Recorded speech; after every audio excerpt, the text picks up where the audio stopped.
Some people say revenge is a dish best served cold. I disagree. I think it's best served with a side of police officers and a heaping portion of legal documentation. But I'm getting ahead of myself. Let me start from the beginning, because this story is about family, betrayal, and what happens when you push someone too far. My name is Eleanor Hartwell, and 6 months ago, my own son had me committed to Sunset Manor Assisted Living while he moved into my fully paid-off 4-bedroom colonial in the suburbs. The house where I'd raised him, the house where his father and I had spent 43 years of marriage, the house that was supposed to be my sanctuary in my golden years. Instead, I found myself sharing a room with Gladys Pemberton, who insisted on watching game shows at full volume and critiqued everything from my choice of pajamas to my fancy vocabulary. The irony wasn't lost on me. I'd spent my career as a paralegal, helping lawyers navigate complex cases, making sure every detail was perfect. Yet here I was, legally powerless, while my 38-year-old son Derek systematically destroyed my life with forged documents and a fake medical evaluation. If you're watching this, subscribe and let me know where you're watching from. Derek had always been what my late husband Frank would call creatively ambitious. Frank, bless his heart, was a CPA who lived by budgets and 5-year plans. Derek lived by whatever scheme looked promising that week. Over the years, Frank and I had bailed him out more times than I cared to count. Failed businesses, bad investments, credit card debt that seemed to multiply overnight. I remember when Derek was 12, he sold VIP pool passes to neighborhood kids for our backyard pool. The problem? Our pool was being renovated and was nothing but a muddy construction pit. When angry parents showed up, Derek calmly explained that he'd clearly advertised it as a construction experience pool and offered rain checks. Even then, Frank chuckled and said Derek would make a great salesman someday.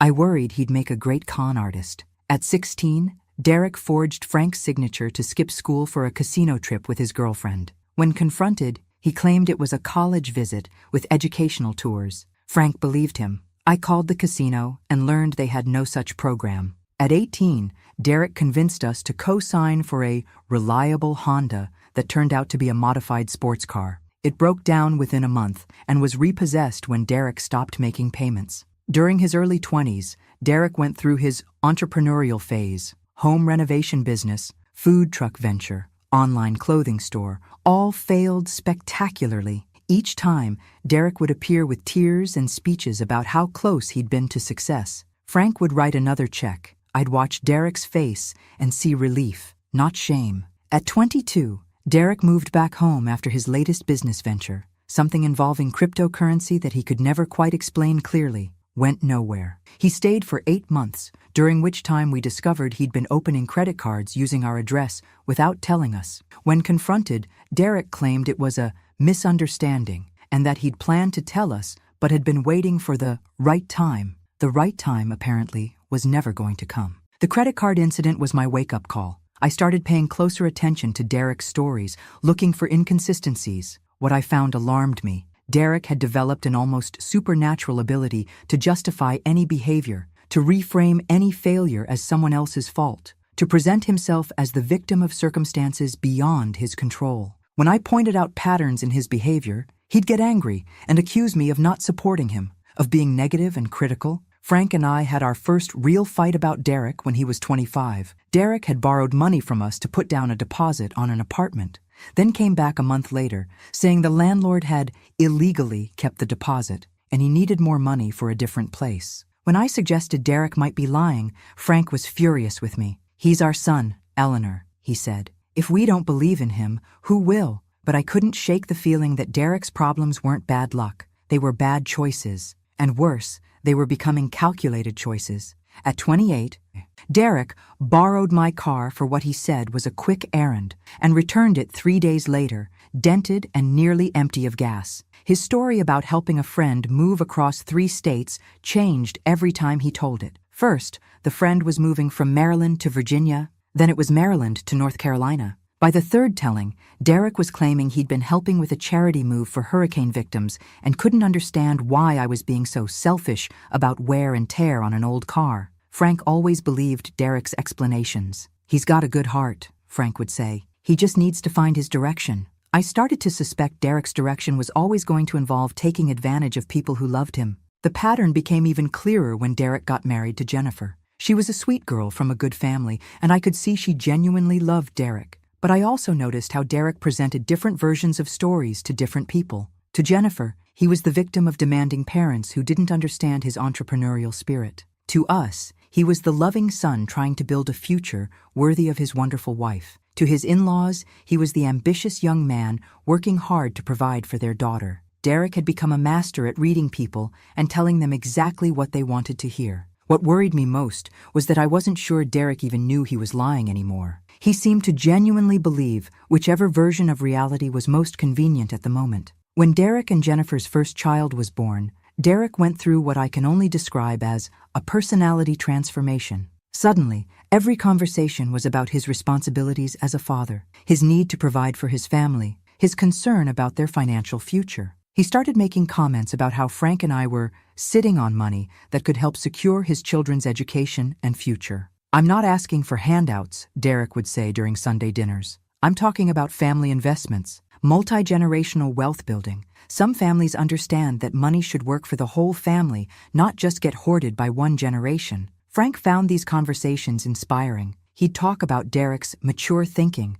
and how proud he was that Derek was thinking long-term about family financial security. I found them calculating and manipulative. Derek wasn't expressing concern about his children's future. He was laying groundwork for larger financial requests. The requests started small, a few hundred for car repairs that seemed to happen with suspicious frequency, 1,000 for what Derek called essential home improvements, but looked like luxury upgrades, 5,000 for what Derek described as a once-in-a-lifetime business opportunity that would set the family up for generations, but turned out to be another get-rich-quick scheme. Each time, Derek would present detailed plans and projections. He'd talk about return on investment and family legacy, and how this money wasn't a loan, but a family partnership. Frank was impressed by Derek's business language and planning. I was concerned by how polished Derek's presentations had become. It felt like he was running a con on his own parents. When Frank died 3 years ago from a sudden heart attack, Derek's grief lasted exactly until the will reading.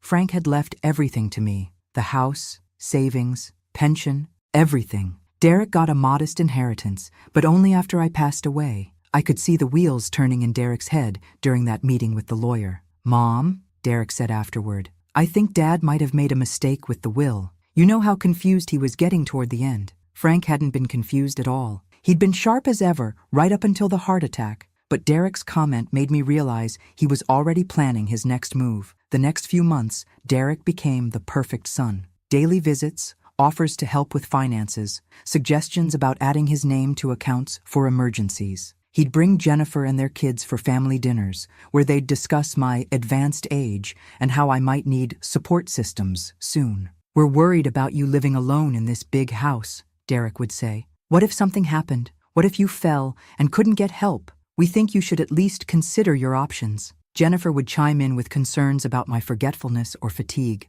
"Eleanor, you seem more tired lately. Are you getting enough sleep? Have you thought about getting some help around the house? Someone to check on you during the day?" Looking back, I realized these weren't innocent observations. They were building a case. Every normal sign of aging was being documented and magnified. Every minor memory lapse was treated as evidence of decline. Every time I chose to stay home instead of going out was characterized as isolation and withdrawal. That's when Derek started bringing Dr. Marcus Webb to family dinners. Supposedly a family friend and neurologist, Dr. Webb would make casual but concerned observations about my weight, my energy level, my memory. He'd ask seemingly innocent questions about my daily routine, my sleep patterns, my appetite. "Eleanor, you seem to have lost some weight since I last saw you," Dr. Webb would say over dessert. "Are you remembering to eat regular meals? Sometimes when we're grieving, we forget to take care of ourselves properly." Or, "That's an interesting story about your garden, Eleanor, but didn't you tell us something different about the roses last week?" Memory can be tricky when we're dealing with stress and grief. What Derek conveniently forgot to mention was that Dr. Webb had lost his medical license in 2 states for falsifying records and had gambling debts that made Derek's financial problems look minor. I found this out later, during my investigation, but at the time, I was starting to question myself. Was I forgetting things? Was I not taking care of myself properly? The psychological manipulation was subtle but relentless. Derek would ask me the same question twice in one conversation, then act concerned when I gave the same answer both times, saying I seemed stuck on certain topics. Jennifer would remind me of conversations I had no memory of having, then look worried when I couldn't recall them. Dr. Webb would make comments about how grief could affect cognitive function and how important it was to monitor changes in thinking and behavior. They were gaslighting me, though I didn't recognize it at the time. They were making me doubt my own perceptions, my own memory, my own competence. Every normal variation in mood or energy was treated as a symptom. Every forgotten detail was evidence of decline. Every preference for solitude was characterized as dangerous isolation. The trap was set beautifully. Derek had been documenting everything. The time I forgot where I put my car keys and spent 10 minutes looking for them before finding them in my purse where they always were. The afternoon I called him by his father's name while telling a story about their fishing trips, which any grieving widow might do. The evening I burned dinner because I was reading a particularly engrossing book and lost track of time, which apparently constituted evidence of dangerous cognitive decline. Derek had turned normal human behavior into a medical case study. He had photos of the slightly burnt chicken, timestamps of phone calls where I'd called him by Frank's name, detailed notes about every time I'd searched for something or asked the same question twice. Normal things that happened to everyone became evidence of decline in Derek's carefully crafted narrative. What scared me most was how professional it all looked. Derek had clearly researched dementia symptoms and was checking off boxes. Forgetfulness? Check. Confusion about names and dates? Check. Difficulty with familiar tasks like cooking? Check. He'd created a timeline that showed progressive deterioration over 6 months, when really it was just 6 months of normal grief and adjustment to living alone. The fake competency evaluation happened on a Tuesday in March, exactly 6 months after Frank's death. Dr. Webb showed up at my door unannounced, claiming Derek had called him because he was seriously concerned about my recent behavior. He had a medical bag and official-looking paperwork, and I was so confused by his sudden appearance that I let him in. Derek mentioned you've been having some difficulties lately, Dr. Webb said, settling himself at my kitchen table and pulling out forms. I thought it would be a good idea to do a quick cognitive assessment, just to establish a baseline and put everyone's minds at ease. His questions were designed to trip me up, though I didn't realize it at the time. He asked me to count backward from 100 by sevens while he shuffled papers loudly and tapped his pen against the table. Every time I paused to think, he'd interrupt with a comment about how long I was taking or ask if I needed help remembering where I was. He showed me a picture of a clock face set to 3:15 and asked me what time it would be in 45 minutes. But when I looked closely, I realized the clock in the picture had no minute hand, just an hour hand pointing between the 3 and 4. When I pointed this out, he made a note with great flourish and muttered something about paranoid thinking and making excuses. He asked me to remember 3 words: apple, bicycle, and democracy, then spent 10 minutes asking rapid-fire questions about my medical history, my medications, my family relationships, my financial situation. The questions came so fast, I couldn't process them properly, and when he circled back to ask for the 3 words, I could only remember 2 of them. Mrs. Hartwell, he said with practiced solemnity, I'm afraid the results are quite concerning. You're showing clear signs of cognitive impairment and memory loss. Your son was right to be worried. For your own safety and well-being, you're going to need supervised care. I tried to argue, tried to point out that his questions had been confusing and his testing methods seemed unorthodox, but Dr. Webb just made more notes and nodded gravely. Denial is very common in cases like this, he told me. Many patients don't recognize their own limitations, which actually makes them more vulnerable to accidents and exploitation. By Friday, Derek had emergency guardianship. The speed should have been my first clue that something was wrong. In Pennsylvania, guardianship proceedings are supposed to take weeks, with mandatory waiting periods and court hearings and opportunities for the alleged incapacitated person to contest the petition. But Derek had somehow managed to get everything approved in 3 days, claiming my condition was deteriorating rapidly and that I was in immediate danger. By the following Monday, I was at Sunset Manor Assisted Living, and Derek was moving his family into my house. The transition happened so fast I could barely process it. On Tuesday, I was living independently in my own home. By Monday, I was sharing a room with a woman who insisted the TV volume be turned up to levels that could wake the dead, eating institutional food from plastic trays, and being told when I could shower and what activities I should participate in. "It's for your own good, Mom," Derek said when he came to visit on my second day. He brought flowers and spoke in the overly patient tone people use with children and the mentally impaired. "The staff here are trained to take care of people with your condition. You'll be much safer here, and we'll have peace of mind knowing you're being looked after properly." I tried to tell him that I felt fine, that I didn't need this level of care, that I wanted to go home. Derek just smiled sadly and patted my hand. "I know this is hard to accept, but Dr. Webb explained that lack of insight is part of the disease. You don't realize how much help you actually need." Jennifer was there too, looking uncomfortable, but supportive. "We cleaned out your closet and brought some of your favorite clothes," she said, gesturing to a suitcase that contained maybe a quarter of my wardrobe. "And we'll make sure to visit regularly." "What about my house?" I asked. "What about my things?" Derek and Jennifer exchanged a look I didn't like. "Don't worry about the house, Mom," Derek said. "We're taking care of everything. The important thing is that you focus on your health and getting adjusted to your new home." Something about the way he said "new home" made my blood run cold. This wasn't temporary. Derek wasn't planning for me to ever leave Sunset Manor.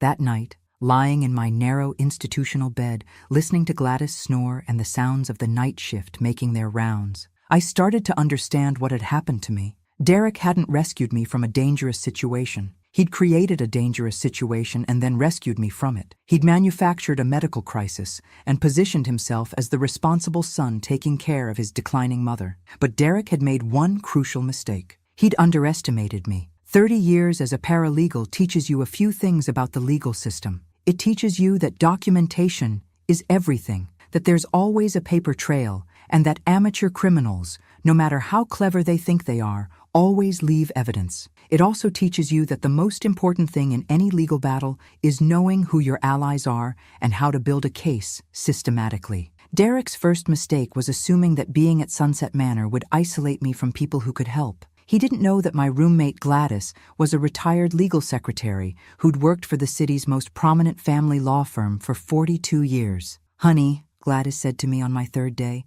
pausing Judge Judy to look at me seriously, "that story you told me about how you ended up here? It stinks worse than Tuesday's fish special, and trust me, that's saying something." Gladys might have been 78 and addicted to game shows, but she had the sharp legal mind of someone who'd spent 4 decades managing complex cases. She started asking the right questions. Why had Derek been granted emergency guardianship without a proper hearing? Where was the mandatory 30-day notice period that's supposed to give family members time to object? Why hadn't I been appointed legal representation during the competency evaluation? "Either the system failed spectacularly," she said, adjusting her oversized glasses, "or somebody greased some wheels, and in my experience, wheels don't grease themselves." Derek's second mistake was underestimating the staff at Sunset Manor. While Derek saw them as minimum-wage workers who would ignore anything suspicious, I saw them as human beings with their own stories, families, and motivations.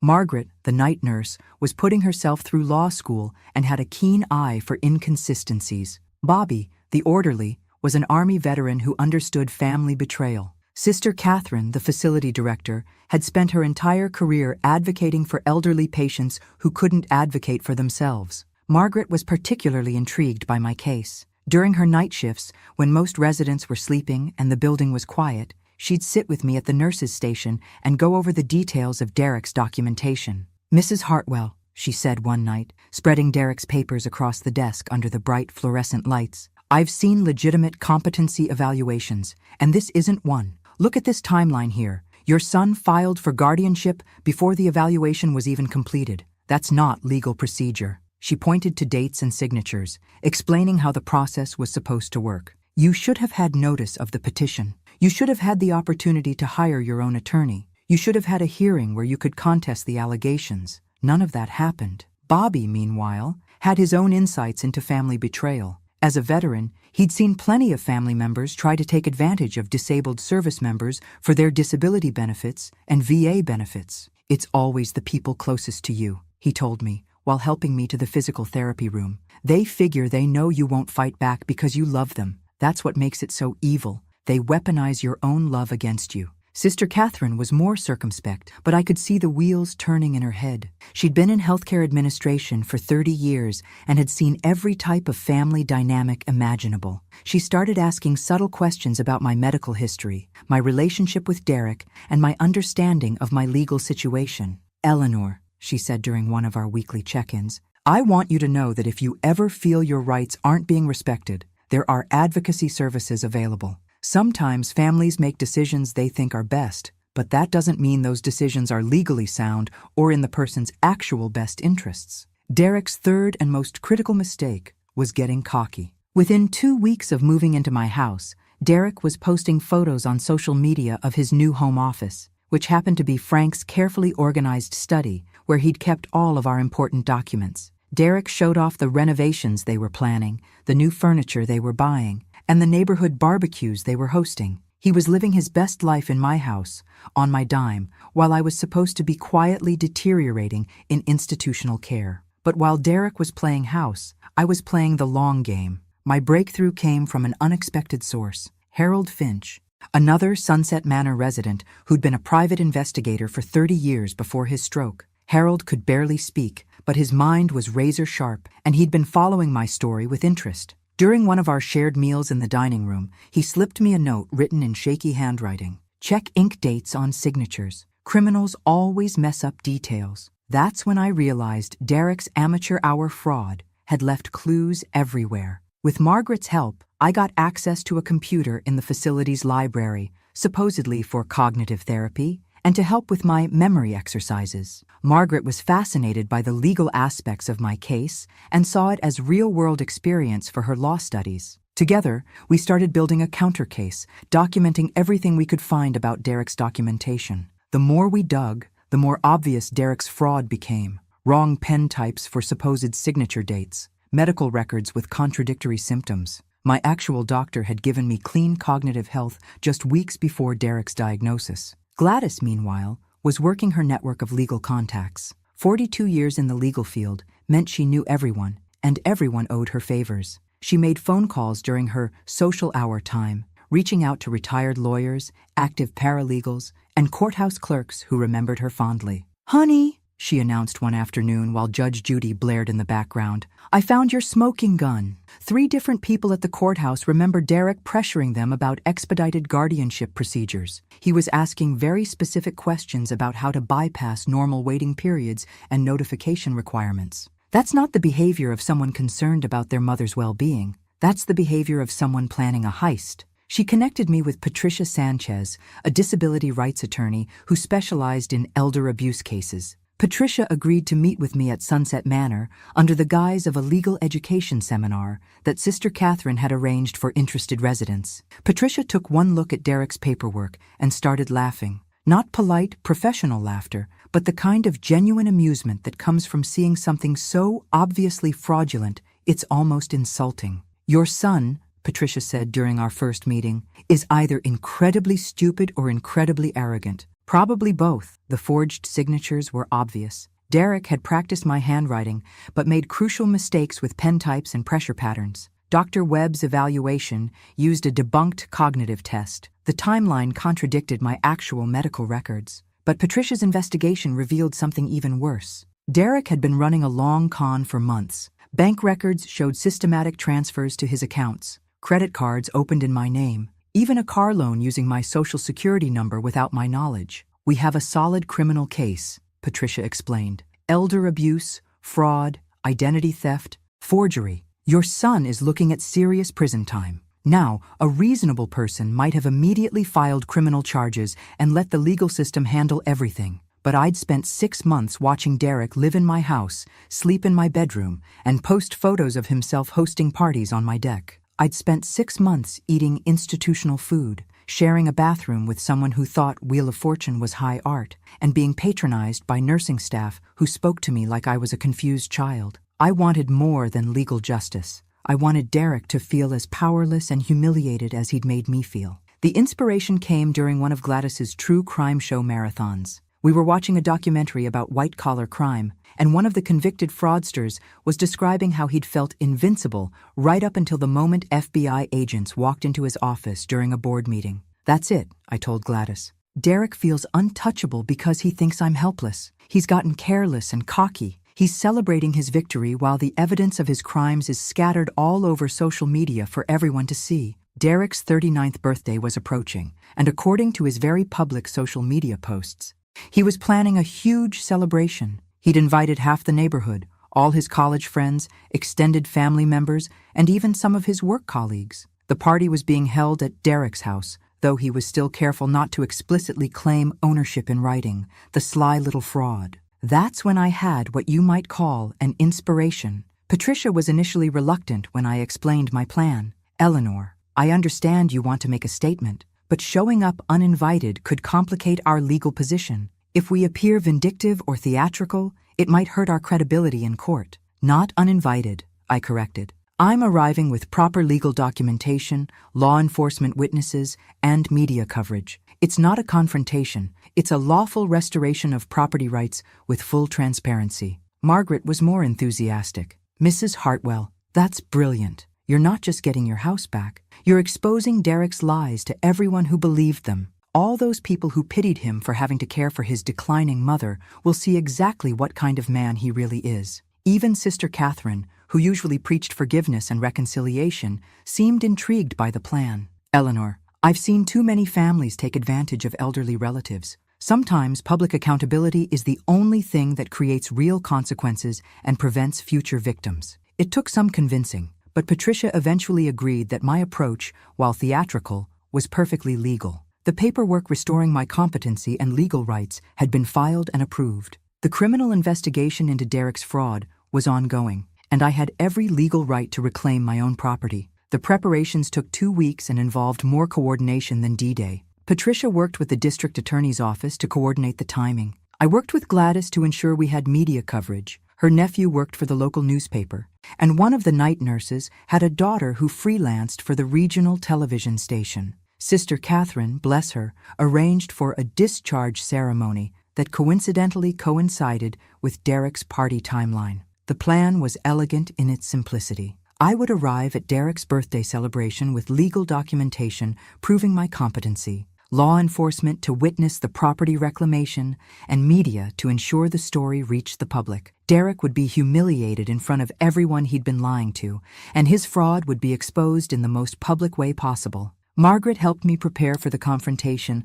like a lawyer prepping a star witness. We rehearsed responses to Derek's likely objections, reviewed the legal documentation until I could quote it from memory, and even practiced my entrance to ensure maximum dramatic impact. Remember, Margaret said during one of our practice sessions, you're not angry Eleanor anymore, you're triumphant Eleanor. You're the woman who outsmarted her own son and reclaimed her life. Walk into that party like you own the place, because you do. The day of Derek's birthday party was absolutely perfect. Clear skies, mild temperature, ideal for an outdoor celebration. Derek had rented a tent for the backyard, hired a catering company, and even brought in a DJ. According to the neighborhood group chat that Gladys had somehow gained access to through her network of contacts, it was shaping up to be the social event of the season. I spent the morning getting ready for my own celebration. Margaret helped me choose my outfit, a navy blue dress that Frank had always loved, paired with the pearl necklace he'd given me for our 40th anniversary.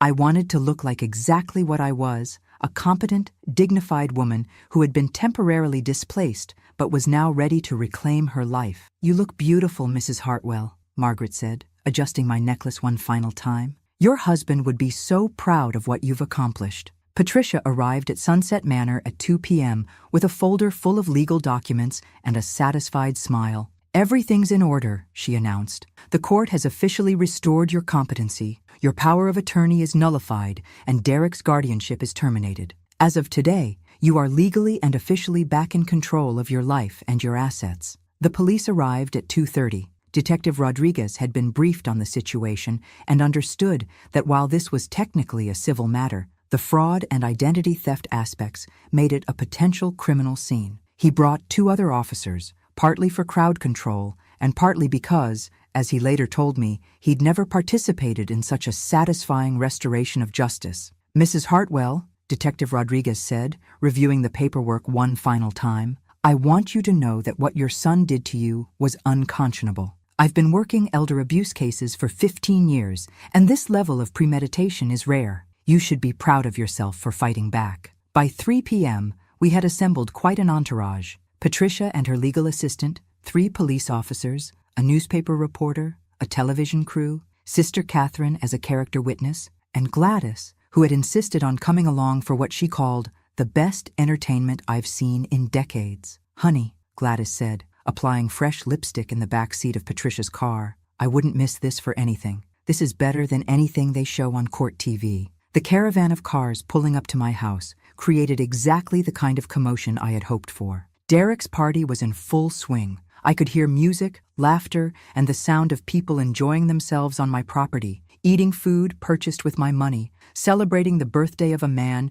who had committed multiple felonies to steal my life. The neighbors started gathering on their front porches, curious about the official-looking vehicles descending on Derek's celebration. Some of them waved at me, recognizing me as the woman who used to live there, probably wondering what was happening. Derek appeared at the front door looking confused and slightly panicked. He was wearing a ridiculous Hawaiian shirt and holding a beer, clearly not expecting any interruption to his festivities. His face went through several expressions when he saw me: confusion, recognition, fear, and finally a kind of angry resignation. "Mom?" he said, as if he wasn't sure I was real. "What are you doing here? You can't just leave the facility without permission." I smiled my sweetest smile, the one I'd perfected during 40 years of marriage to his father. "Hello, Derek. Happy birthday, sweetheart. I brought you a present." I handed him the legal documents restoring my competency. He took them automatically, still processing what was happening. "What is this?" he asked, though his expression suggested he was beginning to understand.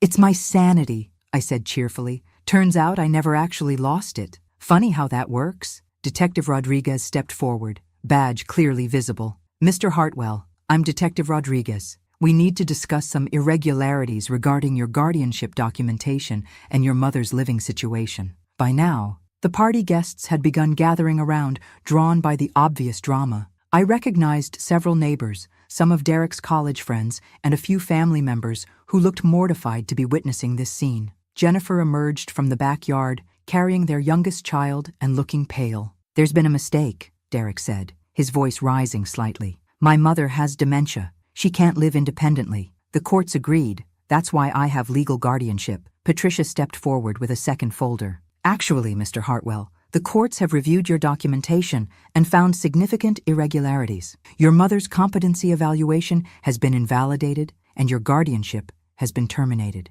As of today, Mrs. Hartwell has full legal control of her assets and property." I watched Derek's face as the implications sank in. The house he'd been living in for 6 months wasn't his. The money he'd been spending wasn't his. The life he'd built on the foundation of my supposed incompetence was about to crumble. "This is ridiculous," he said, looking around at the gathering crowd as if expecting support. "She's not well. She can't take care of herself. Someone could take advantage of her." I laughed, and it felt wonderful. Oh, Derek, someone did take advantage of me. The person I trusted most in the world, my own son. The television camera was rolling now, capturing everything. The newspaper reporter was scribbling notes. The neighbors were whispering among themselves, clearly realizing they'd been unknowingly participating in a celebration of theft. Mrs. Patterson from next door stepped forward, looking confused. "Eleanor, we thought you were—" "Derek said you had Alzheimer's and couldn't recognize people anymore." "Apparently," I said,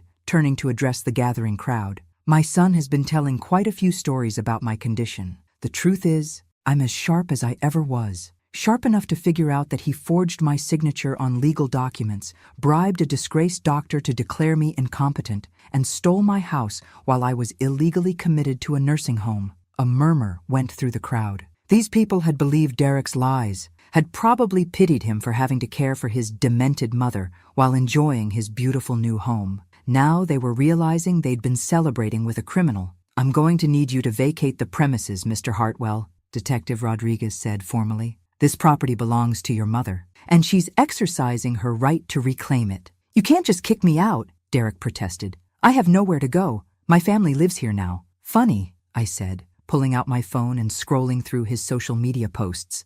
"According to Facebook, you've been living in your new house and making your own family memories.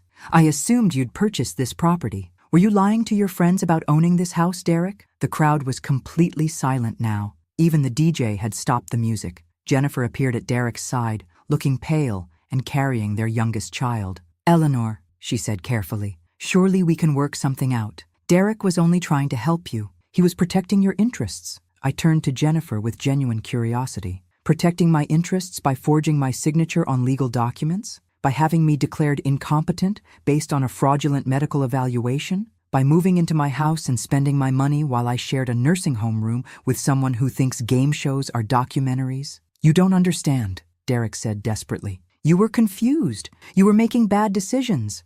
I was protecting you from yourself. Protected me right into institutional care while you redecorated my bedroom, I replied. How thoughtful. Detective Rodriguez was losing patience. Mr. Hartwell, you have 30 minutes to gather personal belongings. Any property that belongs to Mrs. Hartwell remains here. We'll need to discuss the criminal charges at a later time. Criminal charges? Jennifer asked, her voice barely a whisper. Patricia opened her briefcase and pulled out another folder. Elder abuse, fraud, identity theft, and forgery. There's also the matter of the credit cards Derek opened in your mother-in-law's name and the loans he secured using her social security number. Jennifer stared at Derek with growing horror. Derek, what did you do? For a moment, Derek's carefully constructed facade cracked completely. I did what I had to do. She's old. She wasn't going to live much longer anyway. Why should that money just sit there when we needed it now? When the kids needed college funds and we had bills to pay, I was thinking about the family's future. The admission hung in the air like a toxic cloud. Derek had just confessed to stealing from his elderly mother in front of dozens of witnesses, a police officer, and a television camera. Well, I said calmly, I suppose that answers the question of whether you have any remorse. The party guests began dispersing quickly, clearly uncomfortable with the situation. I watched them go with a mixture of satisfaction and sadness. These people had been celebrating with Derek while believing his lies about my condition. They'd eaten food purchased with my stolen money and enjoyed themselves in my stolen house. Uncle Robert, Frank's brother, approached me with tears in his eyes. Eleanor, I'm so sorry. We had no idea. Derek said you'd specifically asked not to see family because it upset you too much. Another lie, I said gently. I would have loved to see family. I spent 6 months thinking you'd all forgotten about me. Derek spent the next 20 minutes gathering clothes and personal items while Jennifer loaded their children into their car. The birthday party decorations remained up, creating a surreal backdrop for this forced eviction.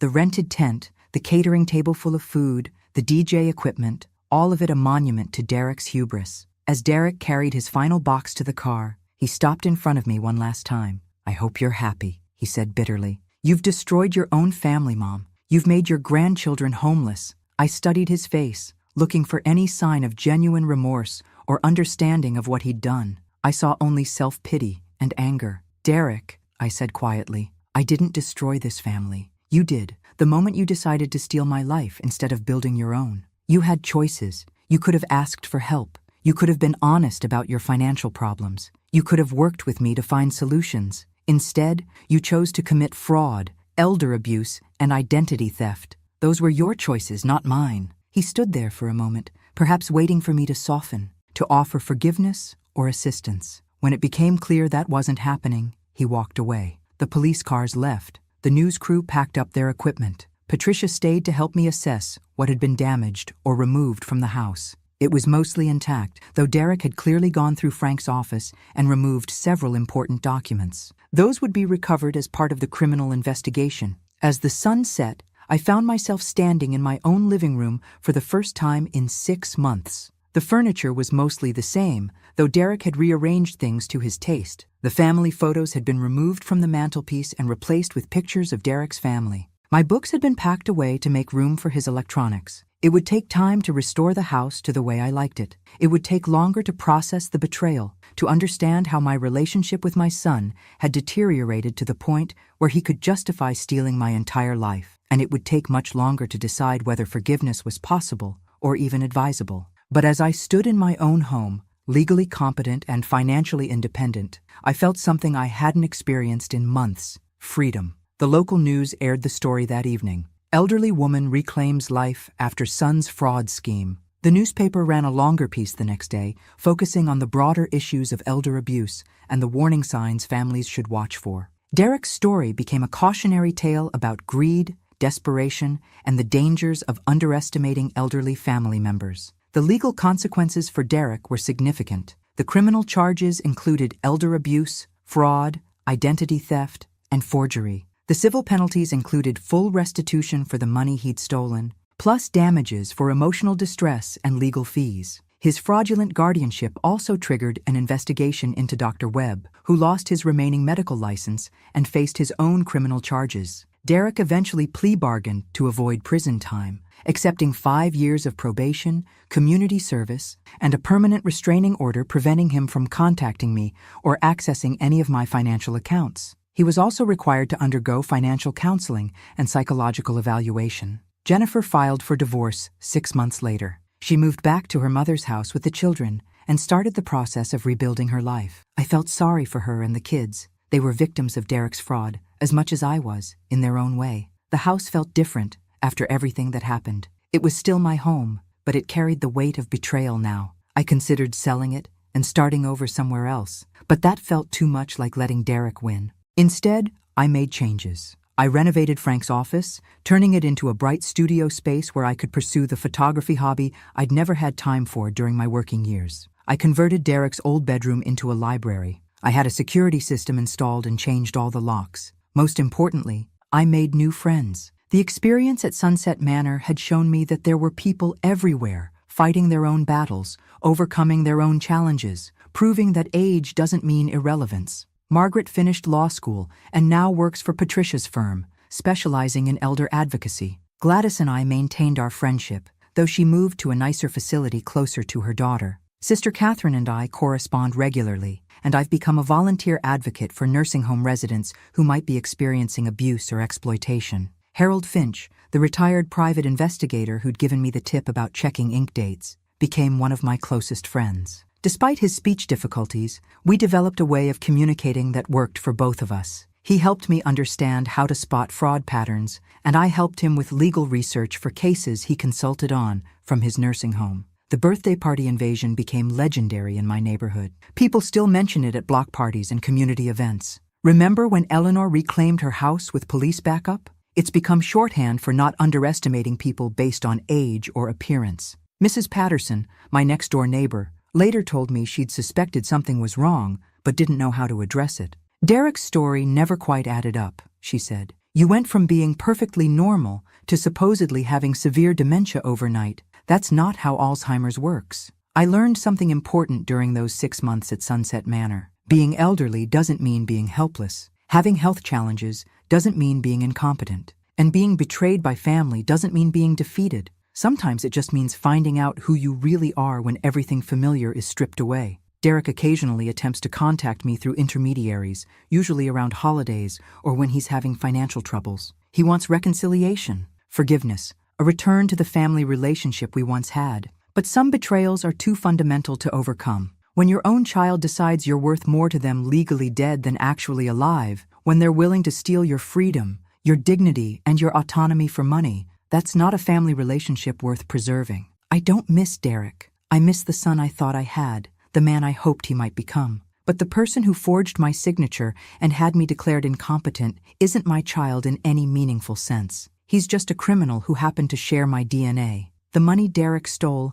has been mostly recovered, though some of it had been spent on non-recoverable items like vacations and restaurants. The house has been restored to my preferences. The legal documentation establishing my competency is ironclad, and my life, interrupted but not destroyed, continues. I'm 73 now, living independently, traveling when I want to, managing my own finances, and making my own decisions. I have friends who respect my intelligence, neighbors who check on me by choice rather than obligation, and hobbies that bring me joy. It's not the life I expected to have after Frank's death, but it's the life I chose to build after Derek's betrayal. The most satisfying part of this entire experience wasn't the dramatic confrontation at Derek's birthday party, though that was admittedly enjoyable. It wasn't seeing him face criminal charges, though justice was important. It was proving to myself that I could fight back, that I could outsmart someone who thought he was smarter than me, and that I could rebuild my life even stronger than before. Derek thought he was stealing my future.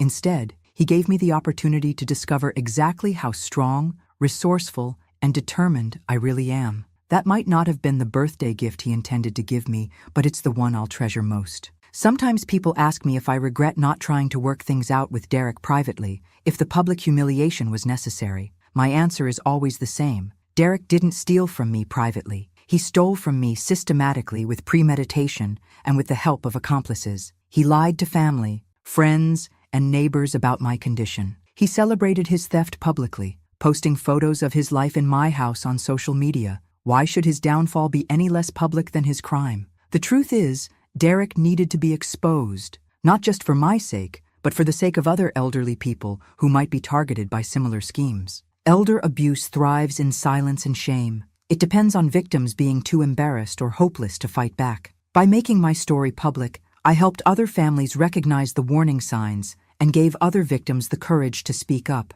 I receive letters from people who've seen my story and recognize similar patterns in their own families. Adult children who've been gradually taking control of their parents' finances. Family members who've been pushing for unnecessary guardianships. Elderly people who've been told they're not competent to make their own decisions when they're actually perfectly capable. Knowledge is power, and I used my knowledge of the legal system to reclaim my life. But more importantly, I used my experience to help others do the same. That's become my mission now, advocating for elderly people who are being victimized by the people who should be protecting them. Frank used to say that every ending is really a beginning in disguise. I thought my story was ending when Derek had me committed to Sunset Manor. Instead, it was the beginning of a new chapter, one where I'm the hero instead of the victim. Now, I'm curious about you who listen to my story. What would you do if you were in my place? Have you ever been through something similar? Comment below. Thanks for listening. Don't forget to subscribe and feel free to share your story in the comments. Your voice matters.